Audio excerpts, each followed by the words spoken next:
I'm Dan Clark. I've been 11 years with the Saskatchewan Roughriders. From the day that I walked into Tom Collegiate, I wanted to be a professional football player, and so to this day, I still able to go out in that field and run around and have fun and be at recess with all my friends. I love being in the community. I love the presence of being from Saskatchewan, being able to establish my career in Saskatchewan, and it's absolutely something that I cherish every day. It's just unbelievable. The province is wonderful. I don't ever want to leave. You know, I'm super close with my family, and family's what, you know, makes me who I am.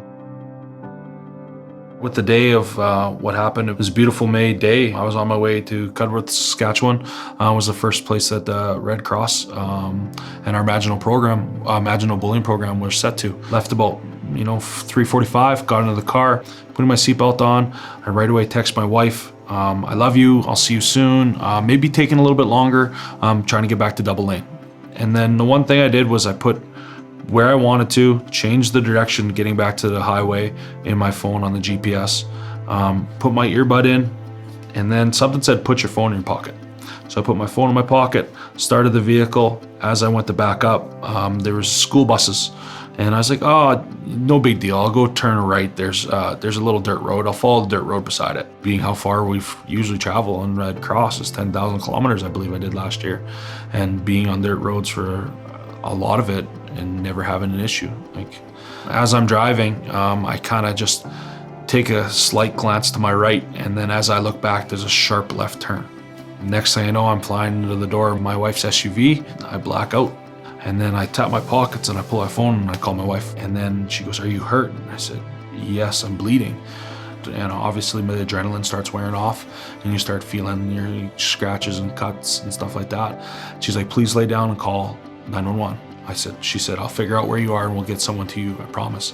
She said, I love you. As soon as they got there, at that moment, they right away said, Dan, we're gonna make sure you're okay. Just please roll over on your back. We don't need you moving. And we made it to Saskatoon Hospital. In that situation, it no longer was about Dan Clark, the football player. It was Dan Clark, the father, the husband, the son, the brother-in-law. And in that moment, I was just beyond lucky that I could see my family again. The doctor, after he said that, the size you are, what you do for a living, is definitely something that helps you. And he said, you look at a guy like me, I'm not making it out alive. And the crazy thing is hearing so many people that don't have that chance to survive. And it just makes me feel that much more happy that I can, walk in and see my kids every day and still see my wife and kiss my wife and have that opportunity to have that happen. It's just a blessing.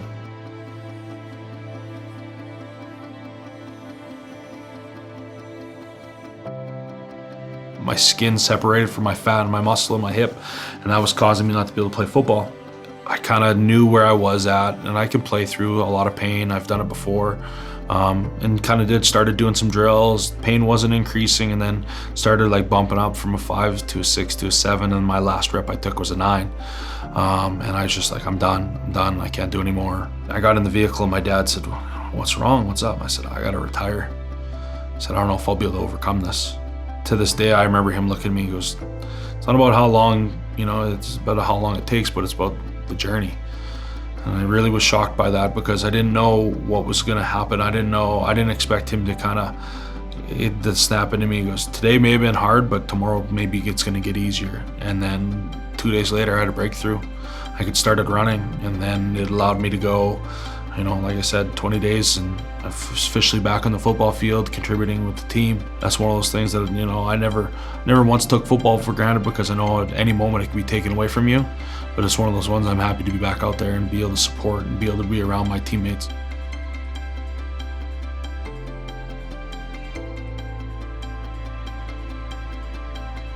It's mind-blowing. It's mind-blowing on, whether it be someone not, signaling or taking their time or speeding, or especially in my situation, a single vehicle rollover. It's just like, why are these occurring? What can we do to change these things? You always want to arrive to your destination safe.